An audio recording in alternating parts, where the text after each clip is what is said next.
कि रामायण महाभारत देश में हुई नहीं। ये तो पुष्यमित्र शुंग ने 10 राजाओं की वंशावली मौर्य वंश को खत्म करके, उसके दरबार में लेखक था, लड़की की शादी राजा से करके सेनापति का खिताब लिया, सेना अपनी पर ली और राजा का कत्ल कर दिया और वहां से अयोध्या आके बसाई 184 ईसा पूर्व, यानी 2200 साल पहले अयोध्या बसी। किस किस वंश ने उस पर राज करा? शुंग वंश ने स्टार्ट किया, अयोध्या बसाई थी शुंग वंश ने। और उसके बाद जहाँ कुषाण वंश है, जहाँ गुप्त वंश है, जहाँ पाल वंश है, जितने भी वंशों ने राज किया उसका हिस्ट्री में वर्णन है।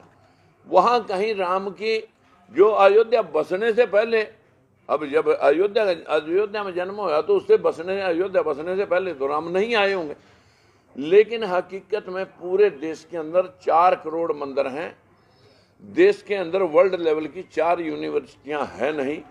15 लाख करोड़ रुपए का बजट हर सालाना लोगों की जेब से उठ करके मंदिरों में चला जाता है। और अब तो सरकार कह रही है कि मंदिरों के महंतों को उनको तनख्वाह भी दी जाए। देश के अंदर अगर सरस्वती लक्ष्मी पूजा से धन और ज्ञान आना था तो फिर वो सारा हमारे भारत देश में आना चाहिए था। वो जो इधर Canada, America, Australia, Dubai, Japan, चीन, रूस, वो धन तो सारा वहां चला गया, ज्ञान सारा वहां चला गया। जितने मोबाइल, लैपटॉप या जितने भी टेक्नोलॉजी है वो सारी जापान की है। 70% देश में, दुनिया के अंदर। चीन तो मल्टीप्लाई करके सारे विश्व के बाजारों में उतरा पड़ा है। हम यहाँ सरस्वती लक्ष्मी की पूजा करके अपने दिल बढ़ावे कर रहे हैं और विश्व जो है ना कहाँ का कहाँ पहुंच गया। हम चाहते हैं कि देश के अंदर इतने देवी देवता 33 करोड़ थे, सारे बार ये देश गुलाम होया, कभी मुगलों का, कभी आर्यों का, कभी अंग्रेजों का। इसी पर चीन के आक्रमण है, इसी के ऊपर जो है ना सारे आक्रमण इसी पे हुए। वो क्यों हुए कि यहाँ के लोगों ने पत्थरों की पूजा करवा दी, पेड़ों की पूजा करवा दी, नदियों नालों की पूजा करवा दी, गरुड़ों घुगियों की पूजा करवा दी, मानसिक गुलाम बना दिए। और ये मानसिक गुलामी ही इस बैकवर्ड के 85% लोगों को पशु बना करके इस्तेमाल वो लोग, चालाक लोग कर रहे हैं, जो लोग हुनरमंद हैं कि किसको कैसे गुमराह किया जा सकता है। यहाँ पर 2 विचारधाराएं हैं, एक अंबेडकरवादी बराबरी की विचारधारा, एक मनुवादी विचारधारा, जिसमें कुछ लोगों को बाकियों को नीच बनाना है और मुट्ठी भर श्रेष्ठ बनने हैं। कौन से हवाई जहाज और इन्होंने लोगों ने वो बना दिए लैपटॉप और टीवी, मोबाइल, जिससे हम उनको श्रेष्ठ माने।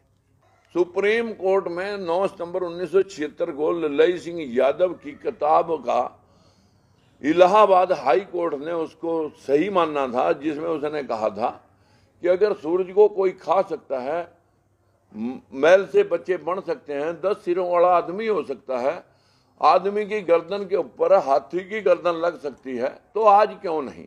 अगर गरुड़ घुगियां, कौवे, पक्षी बोलते थे, समुद्र बोलते थे, तो अब क्यों नहीं, जब साइंस टेक्नोलॉजी इतनी आगे बढ़ी। ये तो सुप्रीम कोर्ट ने अंधविश्वास का चीरहरण इलाहाबाद हाई कोर्ट ने किया। हमारे देश के सुप्रीम कोर्ट के अंदर भाषा विभाग, पुरातत्व विभाग, आर्कोलॉजिकल डिपार्टमेंट और लैंग्वेज डिपार्टमेंट दोनों ने हल्फनामा दे रखा कि रामायण महाभारत का देश के अंदर कोई ऐतिहासिक तथ्य नहीं है।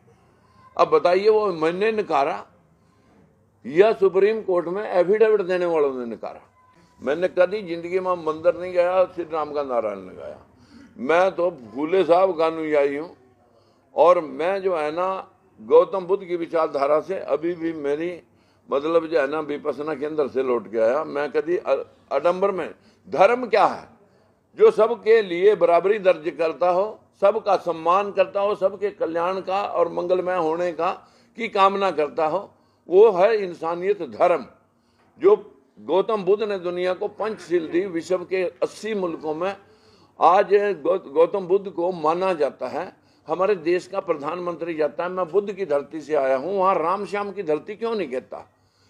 हमारे देश के अंदर पंचशील जो थी वो विश्व के 80 कंट्री मान रहे हैं।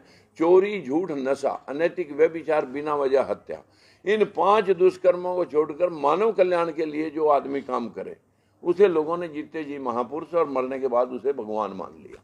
ऐसे ही कबीरदास हैं, ऐसे रविदास हैं, ऐसे गुरु नानक देव हैं, ऐसे गुरु गोविंद सिंह हैं, ऐसे ही सोक्रेटिस हैं, ऐसे ईसा मसीह हैं, ऐसे मोहम्मद पैगंबर साहब हैं। जितने भी भगवानों का मान रहे वो सब इंसान हुए। अगर ये इंसान हुए तो इनका भी इतिहास होना चाहिए था। तो इसलिए हमारा मानना है कि हम ऐतिहासिक तथ्यों के ऊपर बात करें। और इस देश की गरीबी का मूल कारण है अंधविश्वास। सत्ता हथियाने के लिए एक अच्छा मुद्दा है, क्योंकि भावनाओं से खेलना, और जब उनके ऊपर कोई व्याख्यान करता है तो इनकी भावनाओं को चोट लग जाती है। हमारी भावनाओं को कभी 4000 साल में चोट ही नहीं लगी, न 73 साल की आजादी में चोट लगी। ढोल गवार शूद्र पशु नारी सकल ताड़ना के अधिकारी, कि जैसे ढोल को पीट के काम लिया जाता है वैसे ही शूद्र को, नारी को, पशु को पीट के काम लिया जा सकता है। What is that. फिर दूसरी बात, पूज्य विपर चाहे गुणहीना, मत पूज्य शूद्र को चाहे गुण सुवीना। कितना भी गुणवान हो, शूद्र पूजनीय नहीं है।